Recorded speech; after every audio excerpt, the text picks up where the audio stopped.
साथियों जोहार। आज मुझे ईडी गिरफ्तार करने आई है। दिन भर हमसे पूछताछ करने के बाद, समय बिताने के बाद सुनियोजित ढंग से मुझे गिरफ्तार करने का उन लोगों ने फैसला सुनाया। और किस विषय पर? ऐसे विषय पर जो चीजें मुझसे जुड़ी ही नहीं है। मुझ पर 8.5 एकड़ जमीन का मालिक होने का इनका दावा है और भूयरी जमीन किया, जो जमीन कभी बिकती ही नहीं और कहीं सबूत नहीं मिला।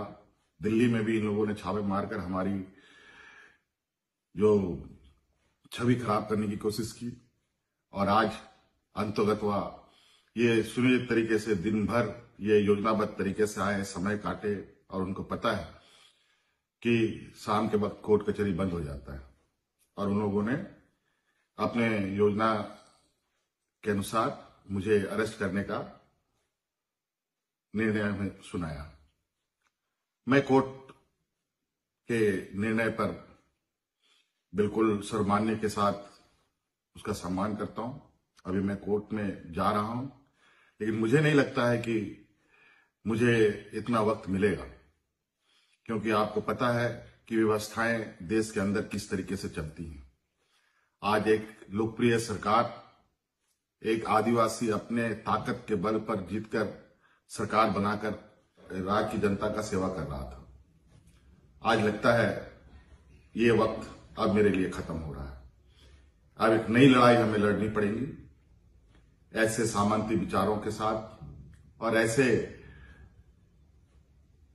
तंत्रों के साथ जो निर्दोष लोगों को, गरीब, निरीह, आदिवासी, दलित, पिछड़ों के ऊपर जो अत्याचार करते हैं, उनको मजबूत भी करेंगे और उनके लिए संघर्ष भी करेंगे।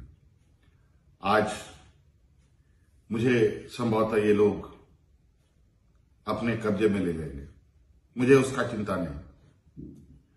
शिबू सोरेन का मैं बेटा हूं। संघर्ष हमारे खून में है और संघर्ष करेंगे, लड़ेंगे, जीतेंगे भी।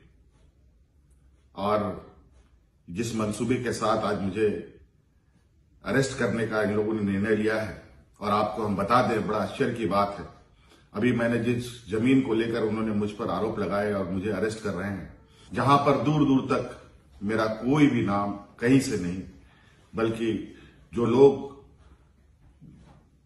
जाली कागज बनाकर और जिनके फर्जी शिकायत के आधार पर मुझे आज गिरफ्तार करने का एक षड्यंत्र रचकर ये कामयाब हो रहे हैं। और मुझे पूरा विश्वास है आज नहीं कल सत्य की विजय होगी। साथियों, समय में बस बहुत कम है, बहुत कम समय में ये मैं वीडियो बना रहा हूं। एक जो अभी हाल में राजनीतिक षड्यंत्र का शिकार बिहार हुआ है, अब ये दूसरे राजनीतिक षड्यंत्र का शिकार झारखंड को बनाना चाहते हैं। लेकिन आप अस्वस्थ रहें।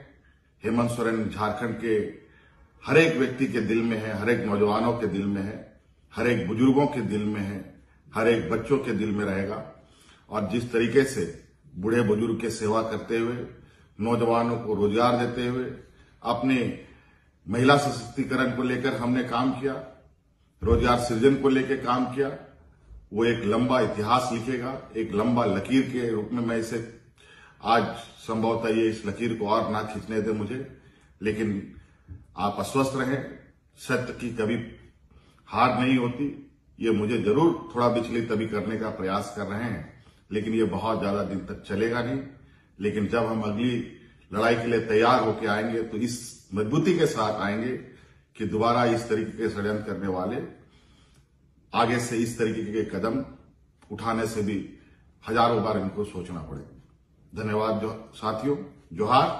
और कल सुबह अखबार के माध्यम से, टीवी चैनलों के माध्यम से संभवतः आप सब लोगों को इस बात की खबर होगी कि आज हेमंत सोरेन गिरफ्तार हो गया और हमारे जो विरोधी लोग हैं वो अपने नापाक इरादे पर जो अभी कामयाब हो रहे हैं, इस पर अपना पीठ थपथपाएंगे।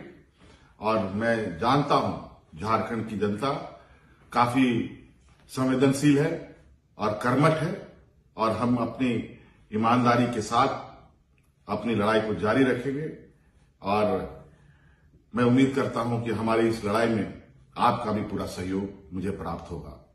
धन्यवाद। जोहार।